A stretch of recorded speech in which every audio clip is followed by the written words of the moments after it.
दोस्तों को Bihar board class में स्वागत है। आज क्लास 10वां का प्रश्न नंबर 3.2 एनसीईआरटी चैप्टर 3 का हम 2 नंबर के 1 नंबर प्रश्नों का सॉल्यूशन करते हैं। 2 नंबर क्या बोल रहा है, देखिए प्रश्न पढ़ रहा है। कहता अनुपात A1/A2 B1/B2 और बराबर C1/C2 की तुलना कर ज्ञात कीजिए और निम्न समीकरण युग्म द्वारा निरूपित रेखाएं एवं बिंदु पर प्रतिच्छेद करती है, समांतर है या संपाती है। देखिए हम समझाते हैं। अगर हमारा समीकरण जब हम किए, अगर इस रूप का आया A1/A2 नोट B1/B2, अगर ऐसा आया तो इसको हम बोलेंगे कि प्रतिच्छेदी है। क्या है ये? प्रतिच्छेदी रेखाएं हैं। रेखा जो होगा वो प्रतिच्छेदी होगा। अगर हमारा A1/A2 बराबर B1/B2 बराबर C1/C2 इस तरह से अगर आया तो तीनों सेम हो तो हम बोलेंगे कि वो हमारा समपाती होगा।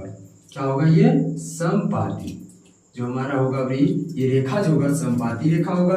अगर A1/A2 बराबर B1/B2 बटे और ये नोट C1/C2 अगर ऐसा हो, मतलब ये दोनों बराबर ये ना बराबर हो, तो इसे हम कहेंगे समांतर। कौन सी रेखा? समांतर रेखा। ये है प्रतिच्छेदी रेखा है और ये हमारे समपाती रेखा है और ये हमारा समांतर रेखा है।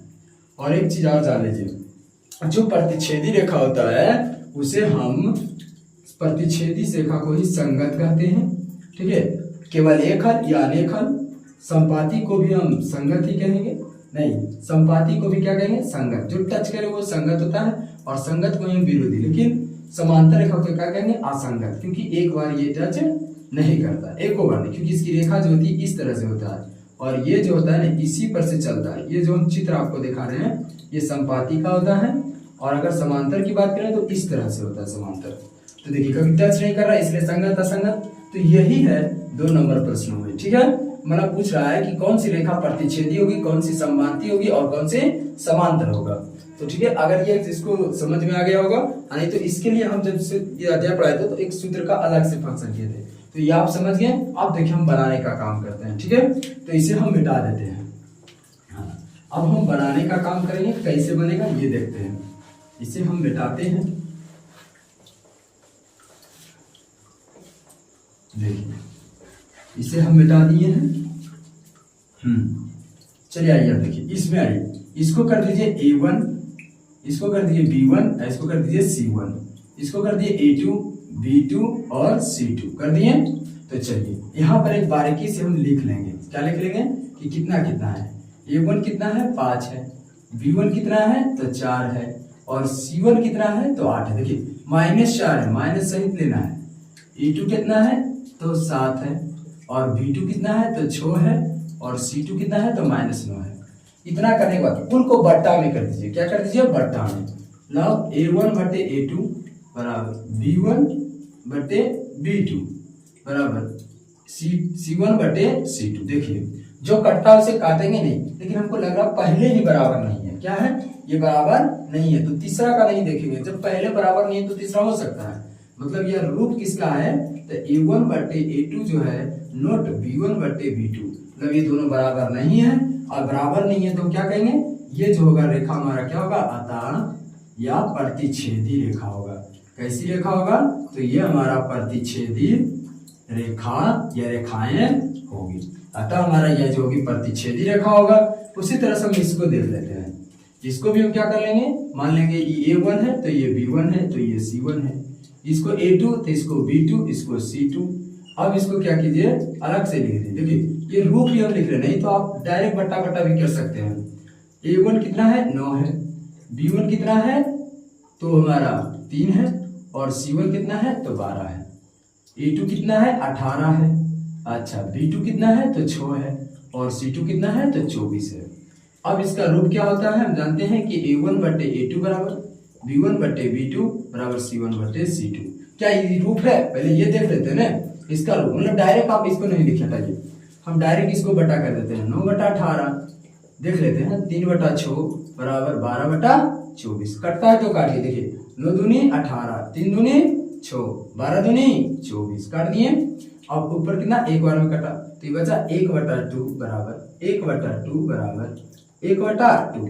तीनों देखिए बराबर है, बराबर है। मतलब ये रूप जो है किसका है? तो A1/A2 B1/B2 और C1/C2। और हम बताएं जब तीनों ऐसा हो रूप तभी तुरंत बताएं कि कौन सी रेखा होगा। तो अतः यह समांतर, यह संपाती रेखा होगा। कौन सी रेखा होगा? ये संपाती रेखाएं होगी। ये कौन सी रेखाएं होगी? संपाती होगा। जब तीनों बराबर हो तो संपाती, और पहला ना बराबर हो तो उसको हम प्रतिच्छेदी बोलेंगे। इसमें 3 प्रश्न है, 2 को हम सोल्यूशन किया, एक और करेंगे। पहले आप इतना का स्क्रीनशॉट ले लीजिए। चलिए दोस्तों, अब हम 3 नंबर प्रश्नों को देखते हैं। 3 नंबर प्रश्न क्या बोला, वही सेम है। 3 नंबर 2 का है, 2 का 3। इसको भी हम सेम करेंगे, A1 कर देंगे, इसको हम B1 B2 नहीं B1, इसको भी C1, इसको A2, इसको B2, इसको C2। देखिए हम ये लिखा देते हैं, नहीं तो आप बट्टा में डायरेक्ट भी कर सकते हैं। ठीक है, तो A1 कितना है? 6 है। B1 कितना है? -3। और C1 कितना है? तो 10 है। A2 कितना है? 2 है। B2 कितना है? तो -1, कुछ नहीं तो -1। और C2 कितना है? देखिए 9 है तो 9, मतलब x चर को छोड़कर जो अंक रहता है वही हमारा A1 B2 होता है। चलिए क्या कीजिए, सबको पहले बटा कर दीजिए। A1/A2 बराबर B1/B2, माइनस से तो माइनस सहित लिखेगा, C1/C2 कर दिए। जो कटेगा काटेंगे, देखिए कट गया, माइनस माइनस द्वितीय छो 3 बार में। अब ये नहीं करता है, मतलब 3 बराबर 3, ये आएगा कि नहीं आएगा? और ये क्या हो जाएगा? 10/9, मतलब ये नहीं कटा तो ये नोट 2, मतलब ये बराबर नहीं है। मतलब ये रूप किसका है? तो A1/, हम कह सकते हैं A2 बराबर B1/B2 और नोट C1/C2, मतलब ये बराबर नहीं है। जब ऐसा होता है तो कौन सी रेखा होती है? ये हमारा समांतर रेखा होती है।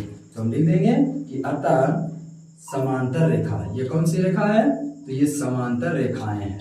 ये हमारा जो है एक समांतर रेखाएं हैं। तो इस तरह से हमने 2 नंबर के प्रश्नों का सॉल्यूशन किया है। अगर अच्छा लगा हो तो वीडियो को लाइक कीजिएगा, चैनल पर नए तो सब्सक्राइब कीजिएगा। ठीक है।